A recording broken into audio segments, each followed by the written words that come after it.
All student good morning. मैं प्रमोद कुमार वर्मा, विवेकानंद उच्चतर माध्यमिक विद्यालय भगोली तीर्थ बाराबंकी। आज हम कक्षा 9 की गणित एक्सरसाइज 1.5 आपके सामने लाए हैं। इस एक्सरसाइज में हमको करना यह है कि कौन सी परमेय संख्याएं हैं, कौन सी अपरमेय संख्याएं हैं,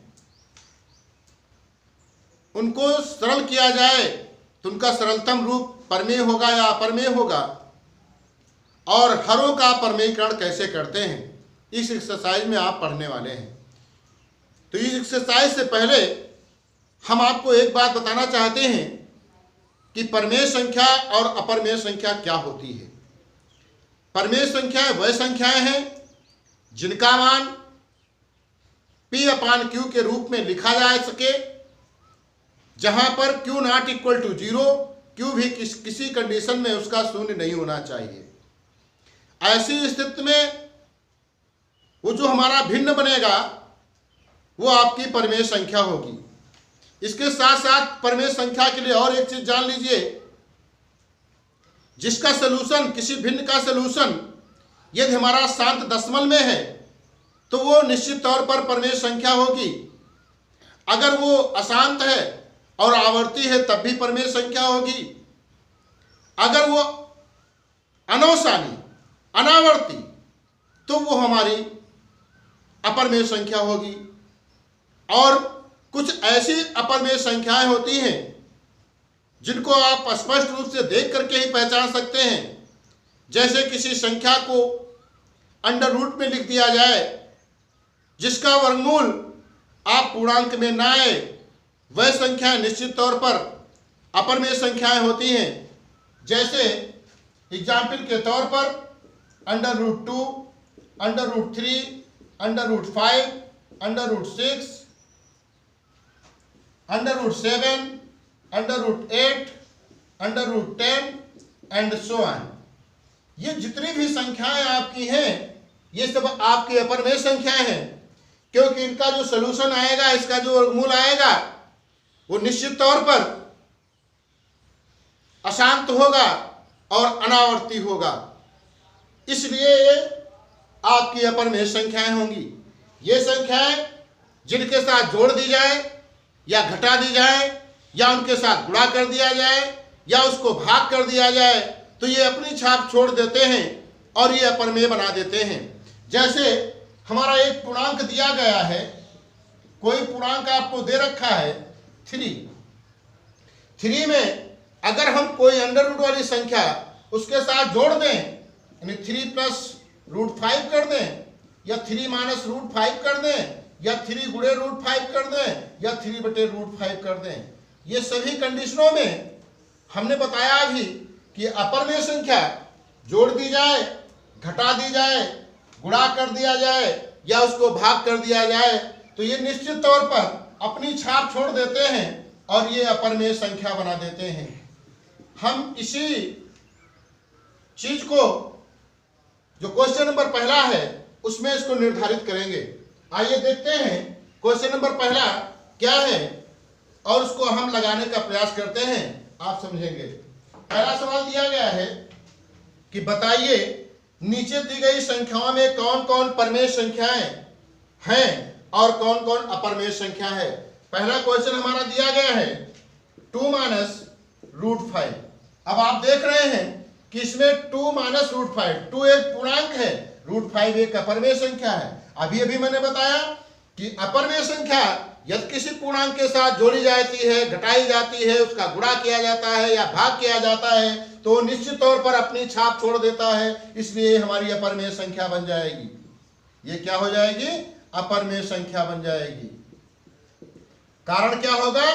कारण इसका यह होगा कि 2 पूर्णांक के साथ √5 अपरमेय संख्या घटा दी गई है। यह कारण बनेगा कि हमारी ये 2 - √5 एक अपरमेय संख्या है।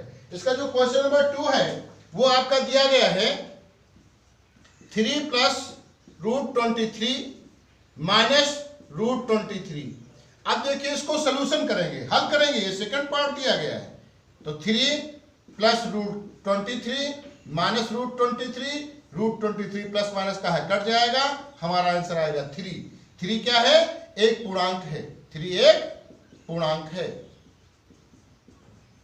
इसलिए यह एक परमेय संख्या है। यह क्या है? परमेय संख्या है। इसको 3/1 लिख सकते हैं, 3/2 लिख सकते हैं, इसलिए हमारी क्या है? परमेय संख्या है। अगला क्वेश्चन जो दिया गया है थर्ड पार्ट, वो है 2/7/7/7 ये थर्ड पार्ट दिया गया है। 2√7/7 इसको सरल करेंगे, हल करेंगे, √7 कैंसिल हो जाएगा, 2/7 एक परमेय संख्या है। क्यों? क्योंकि यहां पर जो 7 है नॉट इक्वल टू 0, ये इसलिए परमेय संख्या है। सॉल्यूशन मैंने बताया। अगला इसका जो चौथा पार्ट दिया गया है, वो चौथा पार्ट है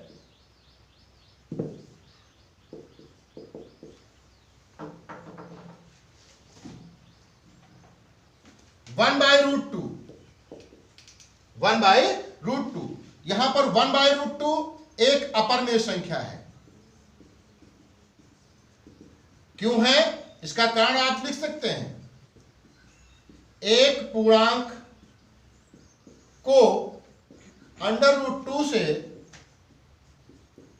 भाग किया गया है, इसलिए ये हमारी अपरमेय संख्या है। जोड़ना, घटाना, गुणा, भाग, मैंने बताया किसी अंडर संख्या को अगर करते हैं तो वो अपरमेय संख्या है। फिर अगला क्वेश्चन इसका दिया गया है 2π। पाई एक अपरमेय संख्या है, इसलिए 2π एक अपरमेय संख्या होगी। आपके मन में ये आता होगा कि पाई की वैल्यू 22/7 होती है। 22/7 हमारी परमेय है, और जो पाई है ये आपकी अपरमेय है। इसका जो मान होता है वो हमारा होता है अनवसानी, अनावर्ती, और जो 22/7 की वैल्यू आती है वो होती है आवर्ती, अशांत आवर्ती होती है। इसलिए 22/7 परमेय है और पाई आपकी अपरमेय है। क्वेश्चन नंबर जो अगला दिया गया है क्वेश्चन नंबर 2, क्वेश्चन नंबर 2 में कहा गया है कि निम्नलिखित को सरल कीजिए। निम्नलिखित को सरल कीजिए। तो जैसे पहला हमारा क्वेश्चन दिया गया है 3 प्लस √3, और दूसरे ब्रैकेट में दिया गया है 2 माइनस √2। इसको सरल करना है। आपने बीजगणित में गुणा पढ़ा है, बिल्कुल वही हम इसको गुणा लागू करेंगे। जैसे हमको करना हो x प्लस वाई को गुणा करना हो a plus a minus b से, तो आपने गुणा पढ़ा है तो x को हम पहले a से करेंगे फिर b से करेंगे। बिल्कुल जैसे इसको करेंगे वैसे इसको करना है। 3 से इसको करेंगे फिर इसको करेंगे, तो 3 दूनी 6, 3 दूनी 6। इसको करेंगे, ये प्लस का है माइनस का है, माइनस हो जाएगा 3√2। √3 से करेंगे, इसको करेंगे फिर इसको करेंगे, तो प्लस का 2√3। जब इसको करेंगे तो माइनस का √2 और माइनस का प्लस का इंटू √3 हो जाएगा। 6 माइनस 3√2 प्लस 2√3 माइनस √6, क्योंकि करनी सेम है इसलिए अंदर गुणा हो सकता है। ये इसका सलूशन आया है। और ये सलूशन जो आया है, अगर आपसे पूछा जाए कि ये सलूशन जो है वो परमेय है या अपरमेय है, तो ये निश्चित तौर पर अपरमेय संख्या होगी। क्यों होगी? अभी हम आपके सामने बता रहे हैं। 6 पूर्णांक है, 3√2 अपर में है, 2√3 अपर में है, √6 अपर में है। और यदि किसी पूर्णांक के साथ हमारा रूट वाली संख्याएं या अपर में संख्याएं जोड़ी जाती हैं, घटाई जाती हैं, गुणा किया जाता है, भाग किया जाता है, तो वो अपर में संख्याएं बन जाती हैं। इसलिए इसका जो सलूशन आया है वो अपर में संख्या है। अगला क्वेश्चन इसका दिया गया है, सेकंड पार्ट दूसरा दिया गया है, वो ये है 3 + √3 और 3 - √3। ये जो सेकंड पार्ट दिया गया है, इसमें आप देख रहे हैं जुड़ा है, एक में घटा है। तो इसमें सरसंख्या a + b और a - b, इसकी सरसंख्या आप जानते हैं a² - b²। हम यही सरसमीका इसमें लागू कर देंगे। a के स्थान पर 3 है तो 3 का होल स्क्वायर माइनस √3 का होल स्क्वायर। 3 का वर्ग करेंगे 9 हो जाएगा, माइनस √3 का वर्ग करेंगे 3 हो जाएगा, यानी आपका 6 आएगा। 6 क्या है? एक पूर्णांक है, एक पूर्णांक है, इसलिए यह एक परमेय संख्या है। यह क्या है? परमेय संख्या है। अगला इसका पार्ट जो दिया गया है, अगला पार्ट है √5 + √2 का होल स्क्वायर। ये अगला पार्ट दिया गया इसका थर्ड। इसमें ये आपका ये है, ये आपका b है, होल स्क्वायर लगा हुआ, तो a + b का होल स्क्वायर, इसमें सब समय का प्रयोग कर देंगे। a² + b² + 2ab, इसकी वैल्यू रख देंगे। रखिए जरा, √5 का होल स्क्वायर प्लस √2 का होल स्क्वायर प्लस 2 √5 × √2। इसका वर्ग करेंगे 5 बनेगा, इसका वर्ग करेंगे 2 बनेगा, प्लस 2, और दोनों की करनी सेम है इसलिए √10 हो जाएगा। 5 × 2 = 7 प्लस 2 √10, यानी आप 7 पूर्णांक है, ये आपकी अपरमेय संख्या है, इसलिए टोटल जो हल इसका आएगा वो आपकी अपरमेय संख्या होगी। अगला इसका जो चौथा पार्ट दिया गया है, √5 - √2, दूसरे ब्रैकेट में है √5 + √2, √5 + √2। देखो ये सवाल अभी अभी हमने √3 + 3 + √3 और 3 - √3 अभी बताया था। बिल्कुल वैसे ही इसमें a - b और a + b आप इसको आप लगाएंगे।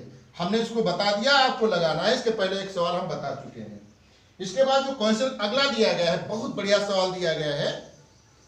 इस सवाल को जरा कायदे से समझिएगा, थोड़ा समझने वाला है। इसमें दिया गया है,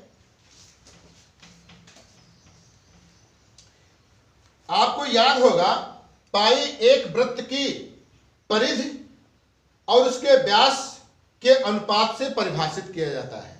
जो पाई की डिफिनीशन बनती है, पाई = c/d, यानी वृत्त की परिधि बटे व्यास, क्योंकि परिधि बराबर होता है 2πr, परिधि बराबर होता है 2πr, यानी आप लिख सकते हैं पाई गुणे व्यास। इसी से हमारा ये सूत्र निकल के आया है, पाई = c/d। अब इसने कहा है पाई = c/d है, यह इस तथ्य का अंतः विरोध करता है। अंतः विरोध ये होता है कि जैसे हमारे किसी के बाद दुर्भावना है और उससे हम कह ना पाए और अपने अंदर ही घुटे, यह अंतः विरोध है, अपने अंदर ही विरोध हो रहा है। अंतः विरोध का निराकरण आप किस प्रकार करेंगे?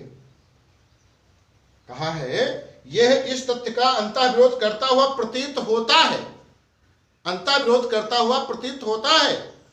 पाई एक अपरमेय संख्या है, इस अंतः विरोध का निराकरण आप कैसे करेंगे? देखिए, इसके लिए हम सबसे पहले एक वृत्त बनाएंगे।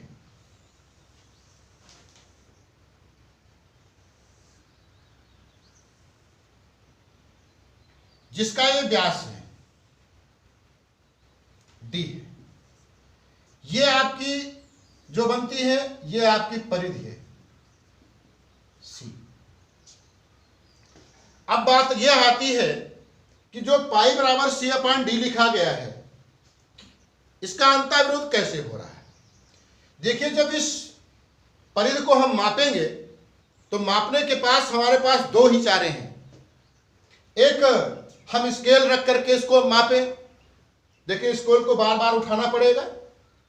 अगर हम एक धागा ले लें और धागे से इसके यहां पर पॉइंट रख लें और इसके चारों तरफ इसको घुमा दें और फिर उस धागे की लंबाई पूरी नाप लें तो इसकी परिधि निकल आएगी।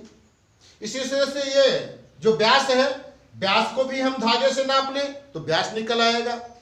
तो ये जो व्यास और परिधि निकलेगा, व्यास और जो परिधि निकलेगा, ये व्यास और परिधि दोनों जो मान होंगे वो सन्निकट होंगे, क्लियरिटी नहीं होगी इसमें।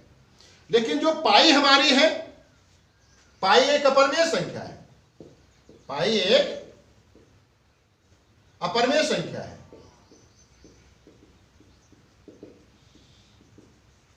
पाई एक अपरिमेय संख्या है, परंतु सी और डी का मान निश्चित न होकर अनुमानित होगा। एक अनुमान होगा, निकटतम होगा, न होकर निश्चित न होकर के निकटतम होगा।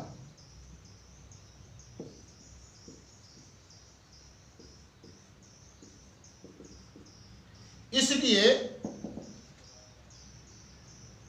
पाई equal to C upon D जो होगा यह अंतः विरोध करेगा।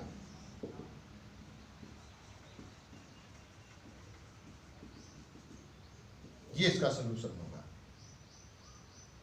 अगला जो क्वेश्चन हमारा दिया गया है, अगर ये बहुत कार्य समझ में नहीं आया, हमने कोशिश किया आपको समझाने का, तो जब आपका विद्यालय खुलेगा तो इसको हम एक बार पुनः आपको समझा देंगे, धागे वगे लेकर के हम इसको समझा देंगे, तुमको क्लियरिटी एकदम आ जाएगी आपका।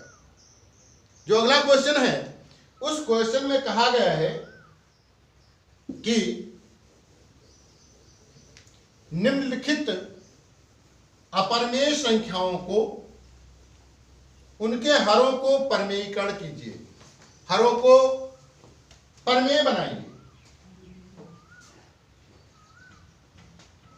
जैसे पहला है 1/√7, इसके हर को परमेय बनाना है। परमेय का अर्थ समझते हैं कि पूर्णांक में हो जाए, और यहां पर है √7, इस √7 को हटाना है। इसके लिए मुझे करना यह होगा 1/√7 को √7 से गुणा तथा भाग करने पर कर देंगे तो 1/√7 गुणे √7/√7, तो ऊपर हो जाएगा √7, नीचे हो गया 7। देखिए अब यहां पर 7 जो है एक पूर्णांक बन गया, हमारा यहां पर 7 लिखा और हर को परमेय बनाइए, तो हमारा हर बन गया परमेय। यहां पर हर कितना हो गया 7, जो एक पूर्णांक है, जो एक क्या है पूर्णांक है, इसलिए हर हमारा पूर्णांक बन गया, परमेय बन गया। अपरमेय था पहले, √7 अपरमेय था, अब ये परमेय बन गया। अगला क्वेश्चन इसका दिया गया है 1/√7 -√6 सेकंड पार्ट दिया गया है। इसमें भी हर को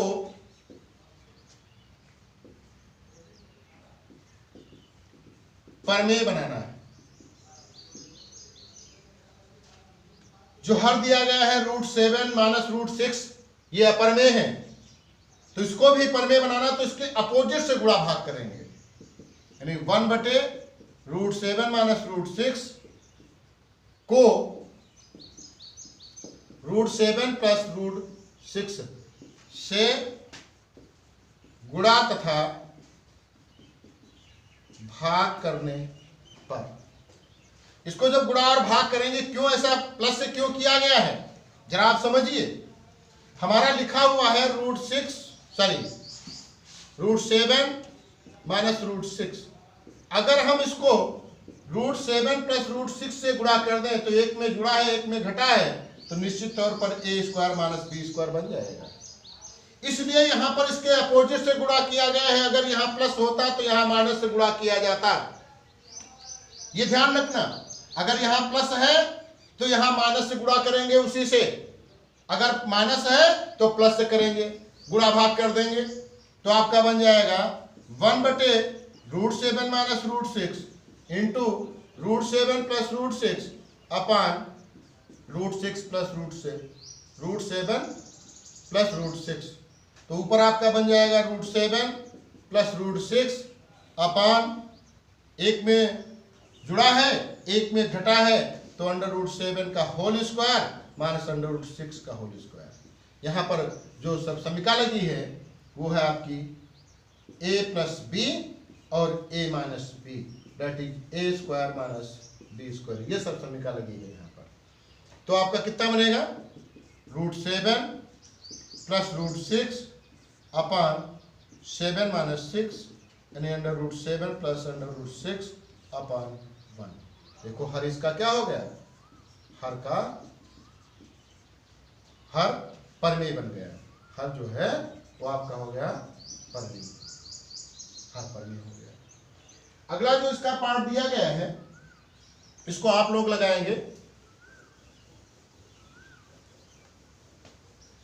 वो है 1/√7 माइनस 2।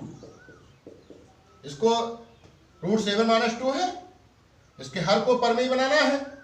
इसके लिए हम क्या करेंगे, हर को परमेय बनाने के लिए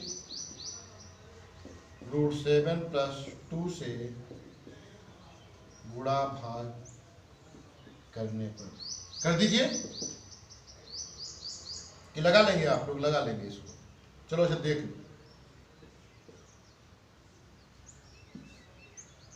1/√7 माइनस 2, √7 प्लस 2/√7 प्लस 2।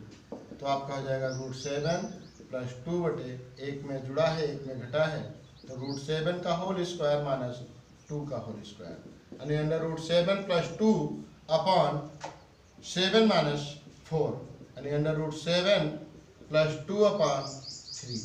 हर आपका क्या हो गया, परमेय बन गया, हर परमेय। तो इस तरह से हमारी एक्सरसाइज हो जाती है। एक सवाल और बचा है, उसको भी जरा देख लो। दिया गया है संख्या रेखा पर √9.3 का मान ज्ञात कीजिए। क्वेश्चन ये है कि संख्या रेखा पर √9.3 का मान ज्ञात कीजिए। इसके लिए सबसे पहले हम क्या करेंगे, अपनी स्केल से 9.3 सेंटीमीटर की एक रेखा खींचेंगे। वो 9.3 है। सबसे पहले हम 9.3 की अपने स्केल से एक रेखा खींचेंगे, उसके पश्चात 1 से 1 सेंटीमीटर की रेखा और इसी को बढ़ा देंगे। यह हमारा बिंदु हो जाएगा बी, ये 1 सेंटीमीटर है। क्योंकि 9.3 को हम लिख सकते हैं 9.3 इंटू 1। तो कुल मिलाकर 9.3 की एक रेखा होगी और एक 1 सेंटीमीटर की रेखा होगी, एक ही में होगी, सम्मिलित होगी। अब करना यह है OB का लंबार्धक खींचेंगे, OB का लंबार्धक खींचेंगे। O को केंद्र मानेंगे, अपने प्रकार में उचित दूरी लेकर के एक चाप ऊपर और एक चाप नीचे लगाएंगे। फिर B को केंद्र मानेंगे, एक चाप ऊपर एक चाप नीचे लगाएंगे। फिर इसको उठा करके आप मिला दीजिएगा। ये इसका लंबार्धक हो जाएगा। इसको आप बिंदु मान लीजिए M को केंद्र मान लीजिए। MO दूरी या MB दूरी लेकर के M को केंद्र मान करके एक हम अर्धवृत्त की रचना कर देंगे। ये अर्धवृत्त की रचना हो गई। अब दूसरी करना यह है कि बी ए को केंद्र मानेंगे और ए पर 90 अंश का कोण बना देंगे प्रकाश से, या चांदे से बना सकते हो, या इसके समांतर रेखा खींच सकते हैं, इसके समांतर भी खींच सकते हैं, और चाहे तो हम इस पर हम प्रकार और पट्टी की सहायता से 90 अंश का कोण बना देंगे। प्रकार ए को केंद्र मानेंगे, प्रकार में उचित दूरी लेकर के एक चाप लगाएंगे, ये 60 हो जाएगा, ये 120 हो जाएगा, इसका अर्धक करेंगे, ये आपका 90 हो जाएगा। ये बिंदु हमारा हो गया सी। ये हमारा जो वैल्यू आई है वो 9.3 की आई है। ये वैल्यू कितनी आई है? 9.3 की आई है। अगर हम इसको रेखा पर चाहिए तो करना ये, इस रेखा को आप बिना नाप के बढ़ा देना आगे, ए को केंद्र मानना और एसी की दूरी लेना, एसी त्रिज्या लेना है वृत्त में, और वृत्त में दूरी लेकर के चाप एक इस तरह से हम वृत्त खींच देंगे। तो ये जो वैल्यू आएगी ये आपकी हो जाएगी 9.3। 9.3 की वैल्यू निकल आएगी आपकी। तो इस तरह से हमारा √9.3 का मान संख्या रेखा पर निर्धारित हो जाएगा। इस तरह से हमारी एक्सरसाइज 1.5 कंप्लीट होती है।